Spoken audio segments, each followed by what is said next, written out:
Spend your life trying to make all your money.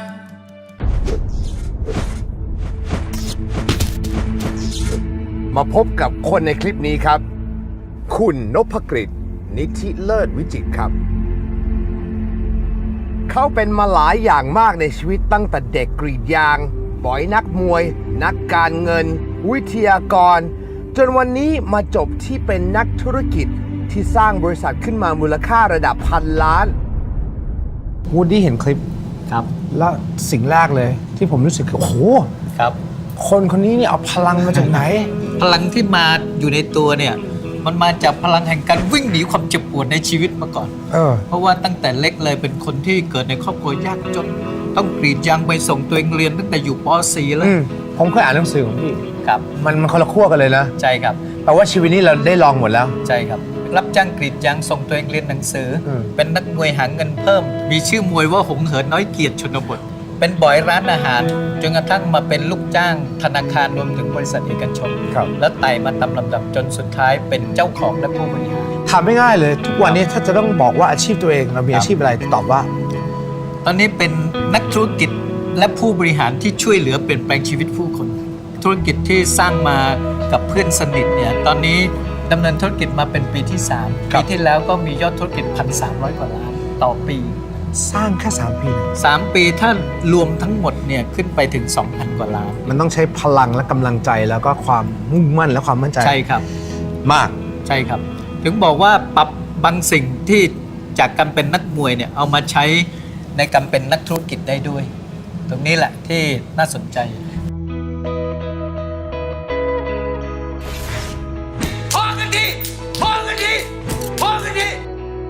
นี่เป็นเรียกว่าเวทีผืนผ้าใบทุกคนมีเวทีแสดงของตัวเอง หน้าที่เราก็คือต้องรู้หน้าที่แล้วก็มีความรับผิดชอบก่อน ครับ อย่างนักมวยก็ต้องรู้หน้าที่มีความรับผิดชอบ ฟิตเตรียมตัวเองให้พร้อม ดูแลบำรุงร่างกายให้ดี ครับ จากนั้นมันยังต้องใช้ IQ ด้วย ครับ ระบบประมวลผลว่าจะออกอาวุธยังไงจะปิดยังไงจังหวะจะเล่นยังไง รวมถึงต้องมี EQ ที่ดี ควบคุมอารมณ์ตนเองได้ฮึดสู้ได้เองแม้ว่าคะแนนจะเป็นรองแต่เราฮึดสู้ได้ อย่างนี้เรียกว่ามีสมดุลของ 3Q ครับ IQ PQ PQ คือร่างกาย ถ้ามี P นี่มันจะทำให้การเคลื่อนไหวคล่องแคล่ว แล้วก็ EQ ด้วย IQ ใช่ครับ EQ Physical Quotient ใช่ครับ และ แล้วก็ EQ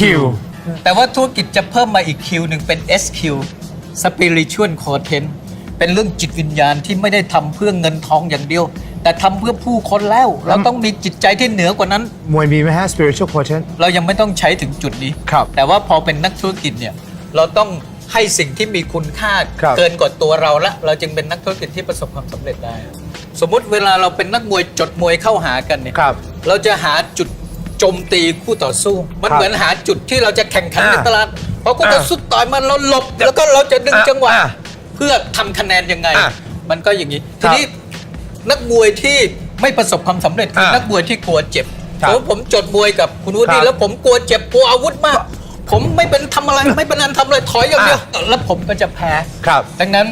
นักมวยที่ดีจึง มันต้องโดนบ้างเหรอ ต้อง มันต้อง แล้วต้องกล้าออกอาวุธ ไม่ต้องกลัวเจ็บ ไม่ต้องกลัว แต่คือมันโดน ศก โดนได้บ้าง ใช่ครับโดนได้บ้าง โดนได้บ้าง โดนได้บ้างแต่ต้องมีความอดทน ไม่ใช่โดนปุ๊บกูนอนละ ไม่ได้ การฝึกความอดทนเนี่ย ครับ มันเป็นเรื่องของทั้งร่างกายแล้วก็จิตใจ เมื่อเราก้าวผ่านมาตรฐานความอดทนของจิตใจไปได้เนี่ยเราจะสามารถรองรับปัญหาที่หนักขึ้นหนักขึ้น คิดว่าหลายคนจะทำธุรกิจ ครับ กลัวเจ็บ ครับ ไม่กล้าเผชิญกับความเจ็บ ถ้าเลือกที่จะไม่ล้มเลยแปลว่าเราอยู่ในพื้นที่ที่เราสบายใจ แต่การสร้างชีวิตที่ยิ่งใหญ่เราต้องออกมาจากพื้นที่ตรงนั้น ครั ข บ ยายให้มันใหญ่ขึ้น เรียกว่าต่อสู้ภายใต้พื้นที่ชายขอบของความสบายใจ ถ้าเราสบายใจแค่วงนี้เนี่ยเราก็จะได้ผลลัพธ์แค่วงนี้ ครับ แล้ว หน้าที่เราคือก้าวออกไป ครับ ไม่เคยเจอกันระดับแชมป์โลกเลย อ่ะ เรากล้า อ่ะ กล้า อ่ะ ชื่อเราก็จะดัง อ่ะ ขึ้น แต่ถ้าขอชกกับอันดับ 10 ตลอดเลยมีอันดับกูไม่เอากูถอยลูกเดียว เราจะไม่ประสบความสำเร็ งั้ จ นเกมพี่ ครับ ต้องใหญ่ ใช่ครับ ถึงแพ้แต่เราก็ได้ เคยล้มหนักสุดในชีวิตครั้งไหน วันที่เงินเดือนออกคือวันที่เงินใช้หมดเป็นวันเดียวกัน อีก 30 กว่าวันต้องใช้เครดิตการ์ดรวมถึงกด การ์ดเงินสดเพื่อหมุนต่อดำรงชีวิตต่อให้ได้ ตอนนั้นนี่เรียกว่าใช้ชีวิตไม่ถูกต้องมีบินเรียกเก็บบัตรเครดิตทั้งหมด16ใบต่อเดือนเป็นชีวิตที่เรียกว่ามีภาระหนี้ของผ่อนบ้านผ่อนรถรวมถึงบัตรเครดิตเนี่ยเป็น 120% ของรายรับทั้งเดือนช่วงนั้นถือว่าสาหัสที่สุดตอนนั้นเรายังไม่มีความรู้ในการที่จะบริหารชีวิตใช่ครับมีความรู้หาเงินอย่างเดียวแต่ว่าบริหารเงินกับคุมความต้องการของตัวเองไม่เป็นพอมีเงินปุ๊บเราก็อัปเกรดรถอัปเกรดบ้านแล้วก็ใช้ชีวิตแบบสนุกสนานอันนั้นหนักสุดเลยป่ะอันนี้ถือว่าเป็นการล้มเลยหรือเปล่าใช่ถือว่าล้มแบบชนิดที่ว่าเรารู้สึกว่าชีวิตทำไมต้องเป็นแบบนี้วะเหมือนนักมวยที่ถูกรัวหมัดอะโอ้โหกูจะไปไงต่อดีวะรัวหมัดเป็นชุดเลยจนมึนกับสถานการณ์นั้น SQ มันเลยหายหมดทีนี้พอโดนปุ๊บเนี่ยไอ้คำว่า pause นักมวยที่โดนหนักๆ pause ก็คือลงไปนับ8ครับอย่างนี้คือ pause ให้กับชีวิต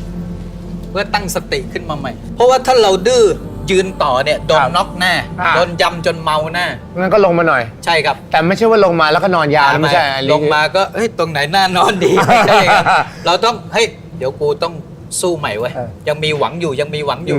บางทีเรายืนนานมากครับจนเราเบลอใช่มันต้องลงมาคุกเข่าหรือว่านอนจริงๆนะบางคนแล้วผมว่าวิวจากฝั่งเนี่ยบางทีเราก็เห็นอะไรที่เราไม่เห็นถูกต้องครับแล้วพอนอนสักพักหนึ่งเนี่ยเราก็เตรียมที่จะลุกขึ้นใหม่ๆดังนั้นถ้าเกิดวันนี้เนี่ยถ้าเจออะไรที่มันสาหัสสู้ได้หมดเราผ่านสถานการณ์นั้นมาแล้วครับนี่คือเป็นที่มาที่เวลาสอนไอ้สัมมนาที่เห็นในคลิปทำไมพลังสูงโอ้เยอะมากเพราะเราผ่านมาหมดแล้วทุกอย่างในชีวิตเลยมันทำร้ายเราไม่ได้อีกแล้วเราจึงอยากจะเป่าประกาศให้ผู้คนในประเทศนี้ในโลกนี้รู้ว่าชีวิตคุณน่ะคุณเกิดมาเพื่อเป็นผู้ชนะคุณไม่ต้องกลัวมันแต่ขอให้ใช้ปัญญาแล้วก็หัวใจที่ถูกต้องเนี่ยเราจะก้าวผ่านมันไปได้โอ้พลังพี่มาเต็มเลยนะวันนี้แล้วตอนนั้นอาชีพบ่อยเป็นไงอาชีพบ่อยนี่เรียกว่าเป็นอาชีพที่จำเป็นเพราะหลังจากที่ผมเอนทรานซ์ติดที่สงขลานครินทร์เนี่ยก็เป็นเด็กเกเรหลงแสงสีจนกระทั่งเรียนต่อไม่ไหวปี2เจอ Third Probation ก็เป็น 1.66 เกือบจะรีไทร์แล้วตัดสินใจลาออกเลยแล้วก็ไม่มีใครส่งเรียนแล้วผมเลยต้องหาเงินส่งตัวเองเรียนรามด้วยกันไปเป็นบ่อยแต่เป็นบ่อยก็ได้บทเรียนอีกนะคุณถ้าที่อ่านเนี่ยคุณเสิร์ฟที่ภัตตาคารมีที่คุ้มหลวงแล้วก็ตำหนักไทยตำหนักไทยใช่ครับเขาไม่มีใช่ไหมทุกวันนี้ใช่เขาเลิกตำหนักไทยเป็นสเก็ตป่ะใช่ครับบัสบอยส่งสเก็ตแต่แล้วผมเป็นกัปตันเลยไม่ต้องใส่สเก็ตเท่าที่อ่านคือคุณจะมีเทคนิคในการเอาชนะใจใช่ครับผู้บริโภคหรือว่าลูกค้าใช่ครับยังไงเรียกว่าอ่านความคาดหวังของผู้บริโภคเช่นเราจะดูเลยว่าจานเขาถึงจังหวะเขาจะเรียกเปลี่ยนหรือยังแต่เราไม่ต้องรอเขาเรียกเราไปเปลี่ยนให้ก่อนที่เขาจะยกมือผมจัดการเรียบร้อยเขาก็จะรู้สึกพึงพอใจ เราก็ต้องใช้จิตบริการที่สูงรวมถึงอ่านความคาดหวังสายตามอนิเตอร์ตลอดเลยว่ามีอะไรที่เราจะต้องเติมให้บริการเขาแบบพึงพอใจสุดๆนี่คือสิ่งที่ผมทำมานั่นชีวิตตั้งแต่นู้นตอนที่เป็นบ่อยนี่คือเติมเต็มใช่ครับให้กับทุกคนที่อยู่ในชีวิตใช่ครับทำให้เราฝึกความอดทนจากที่เป็นคนที่อยากให้คนอื่นบริการเที่ยวนี้เราบริการคนอื่นช่วงแรกๆมันฝืนมากเลยตั้งเป้าว่ากูจะไม่เป็นบ่อยนะกูต้องจบรามให้เร็วที่สุดทำท่านี้กับตัวเองเลยแล้วผมอย่างนี้เลยเหรอใช่ครับผมมีท่านี้ประจำเลยทุกวันนี้ทำเวลาสอนบนเวทีแล้วให้คนอื่นฮึดสู้เวลาเจอปัญหายังไงฮะเวลามีความกลัวนำพาตัวเองมาถึงอารมณ์พอกันทีเลยพอกันทีแล้วพอกันทีแล้วกูไม่ยอมอีกแล้วมันรู้สึกจริงๆนะใช่ครับมันมีภาษากายเชื่อมกับระบบความคิดของเราทุกสิ่งที่เป็นปัญหาชีวิตเขาจัดการได้อยู่ในกำมือเขาอยู่ในกำปั้นเขาอย่าดูถูกตัวเองอย่ายอมให้ปัญหากดทับอยู่เพราะปัญหามันก็เหมือนกับคนนักเลงโตที่ชอบรังแกคนที่อ่อนแอแต่ถ้าใครสู้ปัญหามันจะถอยแล้วลูกพี่ปัญหามันก็จะมาหาเราอีกนะไอ้ปัญหาถอยไปมันไม่ยอมมันไปเรียกลูกพี่มันมาใหญ่กว่าเดิมลูกพี่มันใหญ่กว่าเดิมเราก็ต้องสู้กับลูกพี่มันได้แล้วในที่สุดพอเราเป็นแชมเปี้ยนเราเป็นเจ้ายุทธจักรเนี่ยปัญหามันจะสิโรราบให้เรา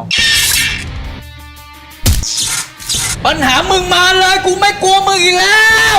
กูเตะแน่กูทีมเลยมึงสู้เหรอสู้กับกูเหรอปัญหามันงัวเงียกับเราผลักมันออกไปก่อนแล้วค่อยเตะมันอีกทีนึง ผลักไปแล้วก็ ใช่ ต่อยไปอีกทีนึงเพราะว่าถ้ามันรัวเราอยู่แล้วเตะมันจะไม่โดนปัญหาผลักตัวเองออกมา ผลักตัวเองออกมาดึงตัวเองออกมาให้เหนือกว่าปัญหาหน่อยอย่าใช้ปัญญาระดับที่ปัญหามันเกิดครับเราต้องมีปัญญาที่สูงกว่าปัญหาอุ้ยได้คีย์เวิร์ดแล้วปัญญาที่สูงกว่าปัญหาใช่ครับแต่ถ้าปัญญาต่ำกว่าปัญหานี่โอ้เราจะโดนปัญหาเล่นงานเลยจนกระทั่งชีวิตจบเหตุหนังสือพี่มามันจะมีจุดหนึ่งที่พี่เหมือนทำบริษัทอยู่แล้ววันหนึ่งก็รู้สึกว่าอยากจะเป็นนายเลยครับใช่ไหมอะไรถึงทำให้คิดแบบนั้นมันมาจากการถูกกดไว้ตั้งแต่สมัยเด็กพอชีวิตมีแต่ความขาดแคลนเนี่ยเราอยากเป็นคนที่ทำอะไรแล้วประสบความสำเร็จพอเป็นบัสบอยปั๊บก็ถามเลยว่ามีวิธียังไงที่จะเป็นกัปตันได้รุ่นพี่ก็สอนผมก็ฝึกตัวเองภายใน3 เดือนสามารถก้าวหน้าเป็นกัปตันได้พอเราจบปริญญาตรีสอบเข้าทำงานธนาคารกรุงไทยปุ๊บผมก็ถามพี่ทำไมถึงให้เป็นหัวหน้าเร็วรุ่นพี่ไม่ตอบชี้ไปหัวหน้าปัจจุบันผมถามดูอายุเท่าไหร่เขาบอก48งั้นกูไม่รอแล้วเพราะตอนนั้นผมเพิ่ง24เลยถามพี่แล้วทำไมวิธีนี้มีวิธีไหนก็บอกสอบเป็นนักเรียนทุนสิผมเลยเลือกสอบชิงทุนเป็นนักเรียนทุนธนาคารกรุงไทยตั้งแต่นั้นมาก็เราสำนึกแห่งความเร่งด่วนที่จะสร้างความสำเร็จมันเกิดอยู่ในตัวผมตลอดเวลาเลยนี่เป็นที่มาที่เกิดจากการที่เราไม่ยอมหยุดนิ่งอยู่กับที่แม้ทุกวันนี้สร้างบริษัทเป็น1,000 กว่าล้านแล้วยังไม่ยอมหยุดนิ่งอยู่กับที่มองเทรนด์ของโลกว่าบริษัทแสนล้านเขาทำยังไงเพื่อเอาแนวคิดบริษัทแสนล้านมาสร้างบริษัท10,000 ล้านที่ประเทศไทยเพื่อไปต่อให้ยิ่งใหญ่โอ้โหอยากรู้จักกับพาร์ทเนอร์คนนี้พาร์ทเนอร์คนนี้เป็นเพื่อนสนิทกันตั้งแต่ชั้นอนุบาลเลยทุกวันนี้คบกัน46 ปีแล้วเขาเคยลำบากเมื่อก่อนเขาก็ตอนเด็กก็ลำบากกำพร้าพ่อก็ช่วยแม่ขายน้ำเต้าหู้ต่อสู้กันมาแต่เขามุ่งมั่นมีฝันที่จะเป็นหมอในที่สุดเขาจบหมอที่ศิริราชในที่สุดก็หลงไหลธุรกิจเครือข่ายไปทำธุรกิจเครือข่ายจนเป็นมนุษย์เงินล้านมาหลายค่ายแต่สุดท้ายก็มองว่าไปช่วยคนอื่นทำแต่สุดท้ายมันไม่ยั่งยืนจริงเรามาจับมือกับเพื่อนรักแล้วเปิดบริษัทเลยดีกว่านี่กี่ปีแล้วนะนี่3 ปีกว่าแล้วครับไม่ธรรมดานะนี่ครับเป็นหมอมากี่ปีแล้วเป็นหมอมา20 กว่าปีแล้วครับทำไมตัดสินใจที่จะทิ้งวงการแพทย์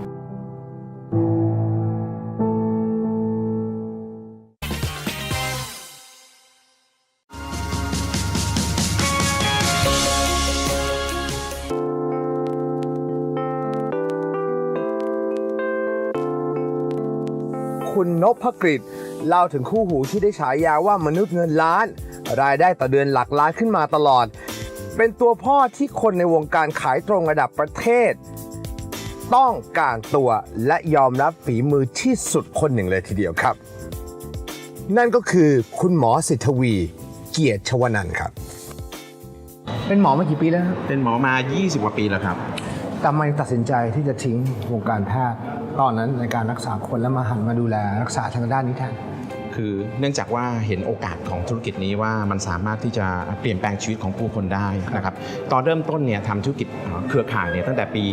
2540 เนี่ยก็มองว่าเนี่ยธุรกิจนี้เนี่ยมันสามารถที่จะเติมเต็มชีวิตของเราได้ทำให้เราเนี่ยมีรายได้ที่เพิ่มมากขึ้นทำให้เรามีสมดุลในเรื่องของเวลาเพราะหมอคนหนึ่งเนี่ยตัดสินใจมาทำธุรกิจนี้ไม่ใช่เป็นเรื่องง่ายเลยแต่ขาดสมดุลในเรื่องเวลาเพราะว่าเช้าต้องไปคลินิกกลางวันไปโรงพยาบาลเย็นคลินิกอย่างนี้อยู่ต่อเนื่องจนค้นพบว่าธุรกิจนี้ถ้าเราประสบความสำเร็จเนี่ยเราได้สมดุลเวลากลับคืนมาชื่อมาจากไหน Success Mall เนี่ยมาจากหลักในการตั้งเนี่ยโดยที่คิดว่ามนุษย์เราทุกคนเนี่ยต้องการเนี่ยความสำเร็จที่เพิ่มมากขึ้นเดี๋ยวคุณหมอต้องพาผมเข้าไปดูออฟฟิศสำนักงานเพื่อไปดูด้วยกันเผื่อไม่ได้คนไหนจะเจอหุ้นใหม่ครับเท่าที่วูดดี้ยังเห็นนะมันก็คือมันมี product ถูกต้องมี product และมันมีเครือข่ายที่เนี่ยมี network เนี่ยที่นำ product ออกไปเนี่ยให้ถึงมือของผู้บริโภคเราก็ถือว่าสร้างเน็ตเวิร์กของผู้บริโภคขึ้นมาแล้วเราต้องสร้างคนเป็นธุรกิจนี้สร้างคนหรือเราต้องสร้าง product ที่ดีมันยังไงมันต้องหลายองค์ประกอบด้วยกันต้องมี product ที่ดีนะครับต้องมีเน็ตเวิร์กที่ดีคนที่อยู่ในเน็ตเวิร์กเนี่ยก็ต้องมีค่านิยมที่ถูกต้องมีวัฒนธรรมองค์กรที่ถูกต้องและต้องมีความรู้ความเข้าใจในธุรกิจนี้อย่างลึกซึ้งมีทั้งหมดกี่สาขาตอนนี้เรามี22 สาขานะครับประเทศ3 ประเทศนะครับในตอนนี้18 สาขาในประเทศไทย2 สาขาในประเทศพม่านะครับแล้วก็อีก2 สาขาในสปป.ลาวแล้วก็เดือนหน้าเราก็จะเปิดนะครับที่กรุงพนมเปญนะครับแล้วเดือนถัดไปก็จะไปที่เวียดนามโอ้เร็วมากเลยใช่ครับพูดตรงๆนะครับวันนี้มีความรู้สึกว่าบางคนเขาบอก MLM นี่มันคือเอาเปรียบคน ครับ งั้นผมก็อยากจะให้คุณหมอแชร์ด้วยว่าเอ๊ะ ครับ ให้มันต่างยังไง ครับ จากที่คนเขาเข้าใจ ครับธุรกิจของเราเนี่ยเริ่มต้นอย่างง่ายๆ โดยที่เนี่ยคนที่เห็นโอกาสของธุรกิจ แล้วตัดสินใจเข้ามาร่วมธุรกิจกับเรา เราเข้าใจธุรกิจเราเข้าใจนักธุรกิจ และเราก็บริหารเป็น ส่วนที่ 2 ก็คือเรามีจุดเด่นในเรื่องของผลิตภัณฑ์ที่สามารถตอบโจทย์ความต้องการของผู้คนในตลาดได้ ครั อั บ นนี้เป็นเรื่องที่2 ครับ เรื่องที่3เนี่ยเป็นในเรื่องของสาขาของเราเนี่ยที่เราลงทุนด้วยเงินทุนของเราเอง แล้วเราพัฒนาสาขาของเราอย่างต่อเนื่อง ครับ และใน1สาขาเนี่ยมันก็ full option อย่างที่คุณวูด ค ดี้ รับ เห็น ก็เป็น Pick and Pay เป็น Service Center แล้วก็จะเป็น Training Center ด้วยนะครับถ้าเกิดเราสามารถพัฒนาคนที่เข้ามาร่วมธุรกิจให้สามารถเนี่ยเติบโตมีความรู้ความเข้าใจในธุรกิจนี้ สุดท้ายเขาสามารถประสบความสำเร็จได้ คุณแบ่งพาร์ทกันยังไงคุณนพกับคุณหมอเราแบ่งพาร์ท คุณนพเนี่ยดูแลในเรื่องของเนี่ยการพัฒนาคน ครับ ดูแลในเรื่องของการบริหารงาน ในเรื่องของการพัฒนากลยุทธ์อะไรต่างๆนะค ครั รับบ ที่ทำให้ธุรกิจของเราเติบโต มีแผนปฏิบัติงานนะครับที่ออกมาจากกลยุทธ์ในแต่ละปี ครับ ในส่วนของผมเนี่ยผมดูแลในเรื่องของผลิตภัณฑ์ ครับ พัฒนาผลิตภัณฑ์ออกมาอย่างต่อเนื่อง จากเริ่มต้นเรามีไม่กี่รายการคุณวิดีปัจจุบันเรามีประมาณ 50 รายการแล้ว แล้วปีนี้เราจะออกประมาณสัก 20 รายการ นี่คือจาก ะรับ ล้านกลายเป็นพันล้าน ถูกต้องนะ เพราะนี่เลยภายใน 2 ปี ถูกต้องนะครับภายใน 2 ปีกว่าๆ เพราะ นะค ครับ นและ product มันขับเคลื่อน คนและ Product นะฮะและบวกกับการสนับสนุนนะครับที่เป็นระบบของเรา ครับ เรามีสาขารองรับเนี่ยผมก็ดูแลในเรื่องของสาขา ครับ ทั้งในประเทศแล้วก็ในต่างประเทศ จากพันล้านเนี่ย ครับ เรากะว่าสเต็ปต่อไปคือหมื่นหรือแสน อีก 5 ปีข้างหน้าเนี่ยเราจะเป็นธุรกิจหมื่นล้าน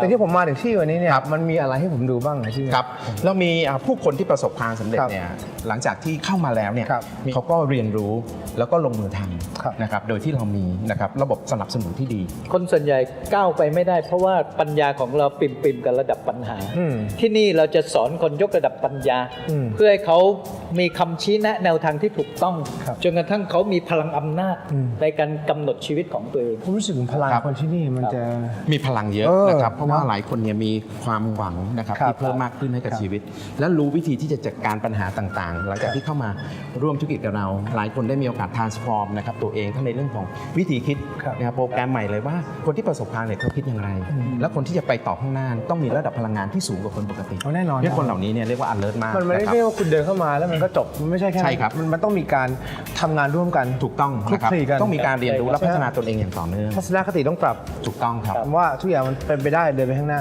ถูกต้องนะครับ แล้ว ทำให้เราชนะปัญหา แล้วถ้าคนที่เข้ามาแล้วเขาไม่พร้อมจะเดินเขาทำไง